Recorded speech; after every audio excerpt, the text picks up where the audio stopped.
C'est-à-dire depuis que M. Bassoley a été arrêté, nous n'avons jamais eu un franc jeu, ni des enquêteurs, ni du juge d'instruction, ni du parquet. Or, vous savez qu'en la matière, c'est à eux d'établir la preuve de ce qu'ils allaient comme infraction contre M. Bassoley. Ils ont du mal tout simplement parce que le dossier est vide d'éléments matériels, d'actes qu'on peut caractériser de complicité d'attentat à la sûreté de l'État, d'actes qu'on peut qualifier de trahison contre M. Bassoley. La conséquence, elle est simple. Déjà, le premier juge, le juge d'instruction, face à l'évidence de manque d'éléments de complicité, avait déjà renvoyé M. Bassoley des fins de cette poursuite, de ce chef d'inculpation. C'est seulement à la chambre de contrôle que, comme par magie, on l'a ramené sans aucune démonstration.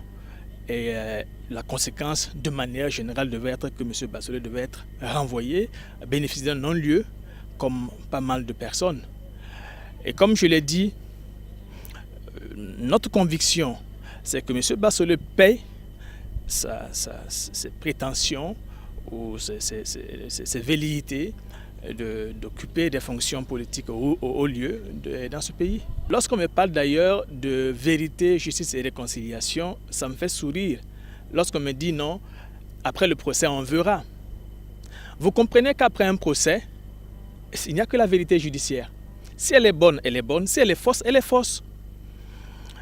Or, si on dit, nous allons nous asseoir, nous allons prendre soin de nos malades, nous allons penser autant que nous pouvons le cœur de ceux qui sont blessés, qui ont souffert de ces événements, et nous allons nous dire la vérité. Vous allez voir, il y a des gens qui se cachent parce qu'ils sont menacés par une peine pénale, mais qui vont se lever et parler. C'est en ce moment seulement qu'on aura la vérité et qu'on pourra non seulement aller à la justice et à la réconciliation, la justice étant d'essayer de réparer ce qu'on peut réparer, et il n'exclut pas d'ailleurs il n'est pas exclu d'ailleurs qu'après ça, il y ait un rapprochement entre victimes et entre guillemets véritables bourreaux qui se seraient déclarés volontairement, et c'est ça justement la vraie justice.